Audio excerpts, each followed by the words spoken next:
Gürcülərlə Gürcü delegasiyası gəlmişdi. Deyəsən onların baş naziri idi kimsə. Heydər Əliyev hər dəfə bunlar o Bakı-Ceyhan yolunda nəsə fırıldaq eləyirdilər. Qiyməti qaldırmaq üçün. Başa düşürsünüz?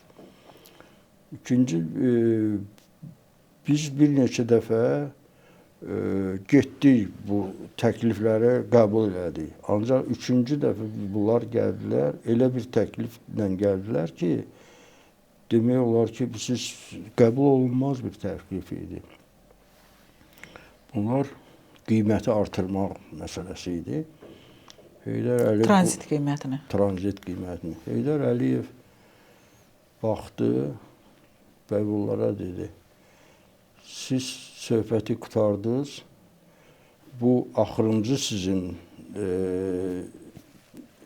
ultimatum, bu sizin axırıncı qərardır qiymət barəsində.